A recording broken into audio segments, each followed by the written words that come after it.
Namni miidiyaa hawaasaa irratti keessumaa tiiktookii irratti hojiiwwan isheen hojjettuun beekamtu Bambi Habeshaa yookaan Hannaa Gidee yeroo ammaa kana kallattii adda addaa irraa qeeqa cimaa arrabsoo fi mortii cimaa keessa jiraachaa jirti. Kunis gara rakkoo sammuu yookaan saayikoloojikaal kiraayis keessatti akka kuftee agarsiisa. Bambiin torbanoota darban keessa istoorii ishee irratti ergaa baay'ee addeessaa fi xiyyeeffannoo barbaadu qooddee jirti. Ergaa ishee keessatti yeroon isaa haa ta'u anis yeroo tokko gara gooftaa koo wajjin ta'uu naaf wayyaa jittu obboleessi koo fi obboleettiin koo na eeguu jechuun abdii kutachuu fi yaada of ajjeesuu akka qabdu kan agarsiisudha. Akkasumas viidiyoo qooddee keessatti aarii fi gadda guddaa keessa taateeti. Warra ishee qeeqanitti iyyaa fi bu'aa deebii kennite. Kun immoo dhiphinaa fi muddama ishee keessa jiru hammam akka ulfaatu ifa godha. Dhiyoo kana miidiyaa hawaasaa irraa dhiibbaa cimaan mudateen of ajjeesuun kan lubbuu ishee dhabee tiiktooker biraan boonii kan jedhamtu hanga ammaatti osoo hin dagatamin jirtu. Bambiis karaa wal fakkaatuun akka hin hordofneef of eeggannoo guddaan barbaachisaadha. Ishee qofaan akkanaa balleessaa taateetti ilaaluu fi addaan baasuun dhiibbaa irratti taasifamu ariitiin dhaabbachuu qaba.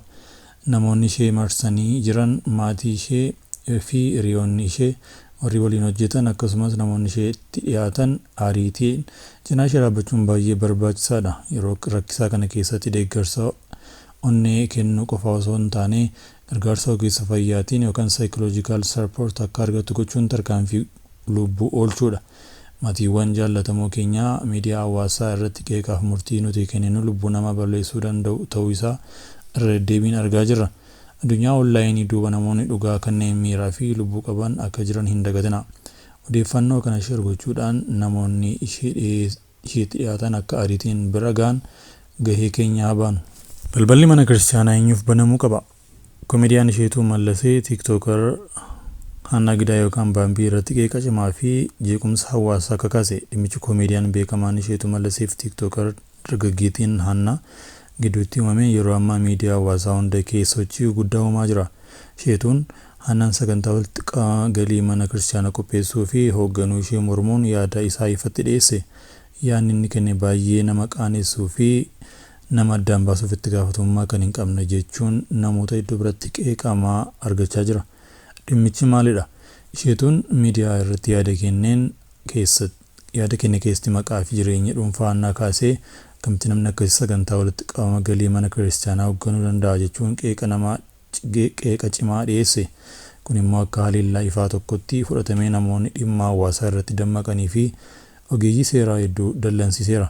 Komiiwwan ijoo namoonni kaasan keessaa muraasni miidiyaa irratti haleellaa yookaan onlaayin haraasment gocha kanaan jireenyi dhuunfaa dubartii tokko ifatti saaxilamuun haleellaa saalaa fi sammuu irratti miidhaa geessisuu akka ta'e ibsamee jira.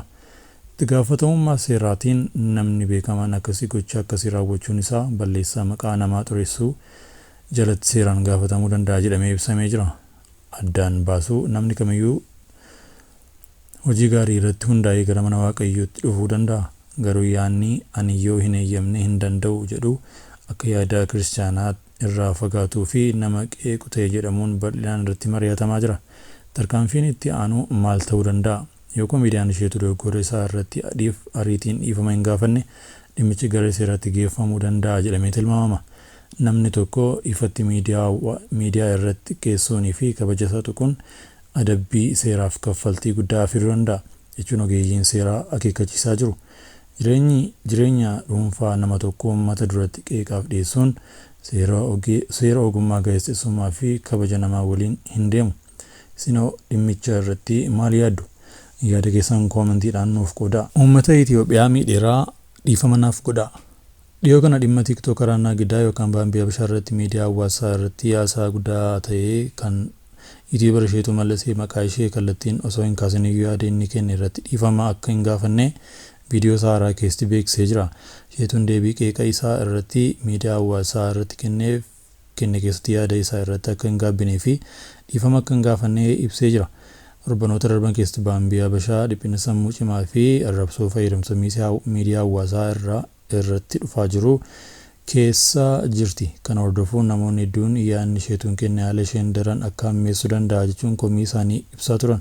Haa ta'u malee yuutuubarichi yaada isaa jijjiiruu irraa dhaabbata isaa irratti cicha akka itti fufuu isa dhimmicha daran akka ho'isu taasise. Amantiin alagaa yookaan bayii amantii bifa ammayyaa ta'een ni eeyyamama. Biyya keenya keessatti duraanis ta'ee har'a naannolee adda addaa keessatti amantiin alagaan raawwatamaa turee fi amma illee jira. Namoota bakka akkasii irra deddeebi'anii dhugaa ba'aniin akka beekamutti sirna amantii sanaaf aarsaaf hojiiwwan adda addaa hattuu bineensota dabalatee itti fayyadamaa turani. Mana Itoophiyaa baay'ee keessatti seenaa maatii abbootii fi akaakayyuu keessatti sirnonni amantii alagaaf gocha fakkaatan hin jirre jechuun hin danda'amu. Wangeelli immoo namoota hedduu hidhaa akkasii keessaa baasee gara jireenyaa bilisummaa fi boqonnaatti isaan fidee jira. Amma garuu wanti haaraa fakkaatu tokko seeraanis hin eeyyamamne uummata gidduutti amantii alagaa bifa ammayyaa fakkeessuun babal'isuuf yaaliin taasifamaa jira. Kaayyoon isaa maal? Bu'aan barbaadamu hoo maali? Eenyutu immoo ayyame? Wanti kun akka waan seera qabeessa fakkeessuun yakka ifatti hojjetamaa jiru ta'uu isaa namoonni ni dubbatu. Akka labsii eegumsa bineensota bosonaa Proclamation 541 bara 1999 jedhutti bineensota bosonaa qabaachuu, mana keessa tursiisuu, geejjibsiisuu yookaan gurguruu yoo hayyama hin jirre yakkadha. Hanga waggaa 5tti hidhaa fi hanga qarshii 30,000tti adabbii qaba. Gaaffiiwwan ijoon asitti ka'anii bineensi bosonaa fi kan mana keessa jiraatus bineensadha. Amala isaa jijjiiruu fi ani nan leenjisa jechuun salphaa miti. Kaayyoon tarree bineensotaa kana horuu maali? Amantii alagaa babal'isuuf moo daldalaafi? Yoo bineensi nama miidhee eenyutu itti gaafatama? Yoo bineensi miliqee uummata irratti miidhaa geessise eenyutu gaafatama? Yoo bineensota kana fayyadamuun yakka akka dhoksamu ta'e eenyutu itti gaafatama? Fakkeenyaaf waggoota darban keessa hojjetaa bineensaa leenca tiksu tokko leencaan ajjeefame. Kunis bineensonni amala isaanii hin dhiisan jechuun hubachiisa. Rakkoon dabalataa bineensonni yoo beela'an bineensota manaatii fi bineensota naannoo irratti miidhaa geessisuu danda'u. Yoo tarreen isaanii dabalee nageenya hawaasaa irratti sodaachisaa ta'a. Foon isaanii gara gabaa seenuu danda'a. Kanaaf eenyutu itti gaafatama? Kun daldala dhuunfaa fi zoo dhuunfaa uumuudha moo? Ala biyya keessaatti naannoo Hararii fi hawaasaa keessatti bineensota akka jibbii yookaan waraabessa leenjisuun akka bashannanaatti agarsiifamaa tureera. Garuu kun aadaa gaarii yookaan jaalala namaa agarsiisu osoo hin taane hiikaa biraa qabaachuu danda'a jedhamee irratti mari'atamaa jira. Waamicha qaamoleen mootummaa akka Itoophiyaan Wildlife Conservation Authority, eegumsa bineensa bosonaa, poolisii federaalaa, bulchiinsa mootummaa naannoo Oromiyaa dhimmicha irratti tarkaanfii fudhachuu qabu. Bineensonni kun osoo miidhaa hin geessin gara bosonaa isaanii deebifamuu qabu. Xumura irratti bineensota bosonaa dhuunfaan qabaachuun fi horachuun yoo seeraan hin eeyyamamne nageenya uummataa fi naannoo irratti sodaachisaadha. Akkasumas yaalii amantii alagaa bifa haaraan babal'isuuf fakkaachuu danda'a.